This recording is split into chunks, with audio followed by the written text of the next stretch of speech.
कि हे जग के रचयिता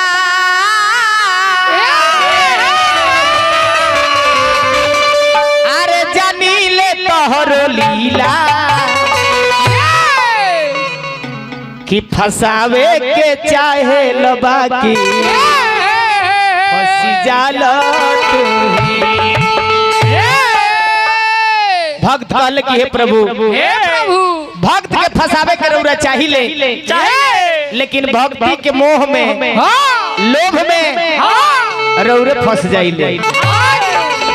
भाव लगल का कि हंसावे ले है रुबावे ले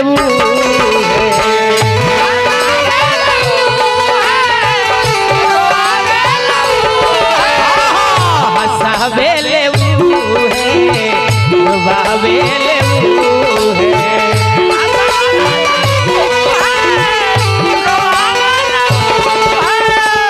ए जुगुल भाई समैया के चक्र समैया के चक्र चलावे ले है फसावे ले है डुबावे ले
हंसावे ले है रुआवे ले है समैया के चक्र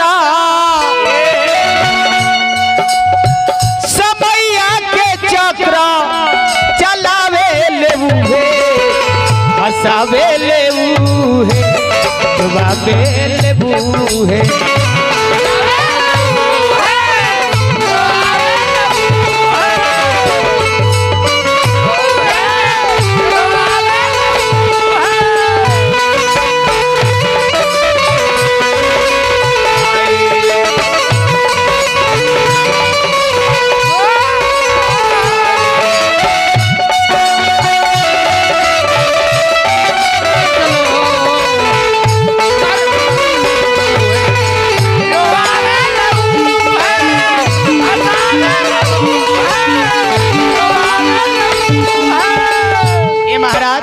समय के पहरा कब केकरा ऊपर कैसन आ जाई समय के चक्र कब घूम जाई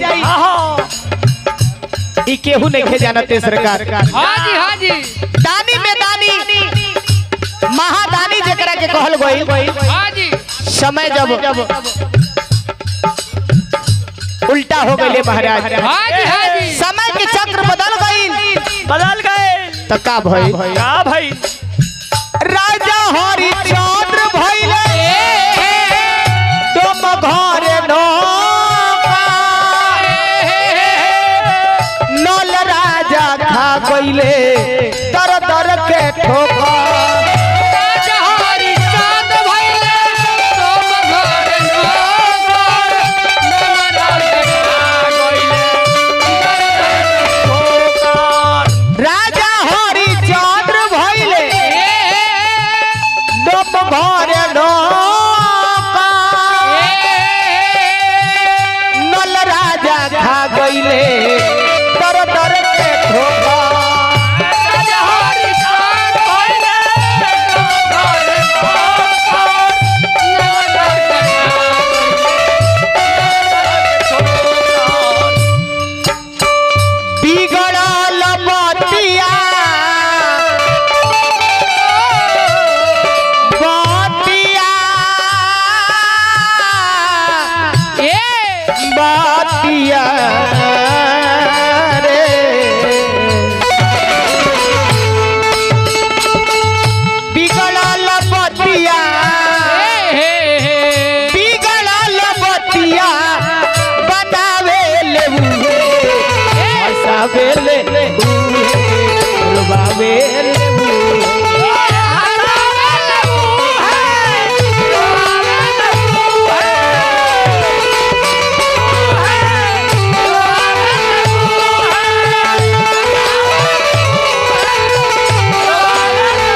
महाराज इन्हें राजा हरिश्चंद्र के समय बाउर भइल और राजा नल के भी समय बाउर भइल। हाँ जी पकवल जौन मछरी रहे वो मछरियों जिंदा हो गई। हाँ जी ओहू में जीव पड़ गई महाराज। समय के चक्र ऐसा हो इन्हें देखी क्या भइल। अपने तो लीला कोई के गइल हरि बानवा देखए ने हो गइले दशरथ मारा नावा।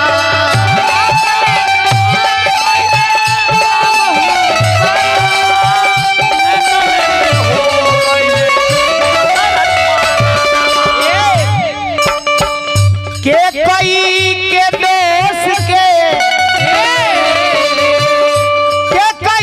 देश के लगावे लेऊ हसावे लेऊ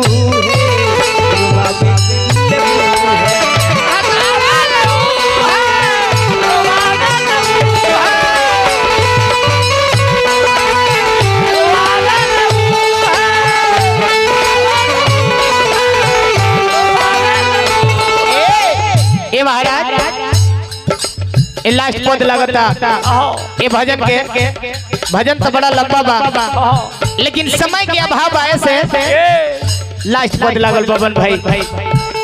गावे ले लाल बाबू लड़का ना दादा गुरु हो मैनेजर जी के पूजे ले चारा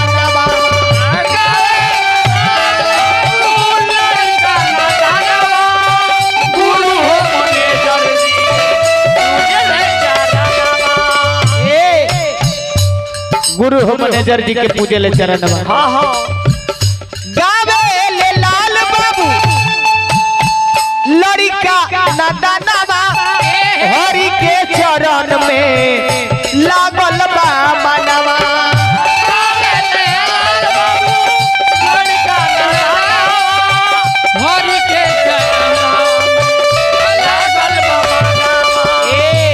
सुजीत बबुआ हाँ जी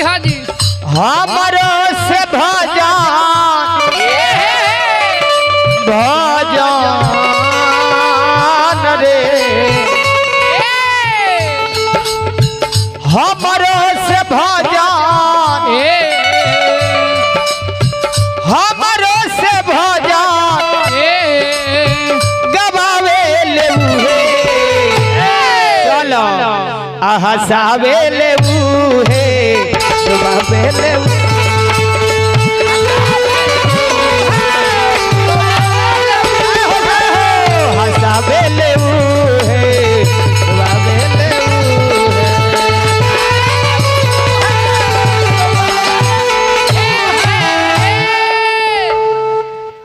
चली राजा भैया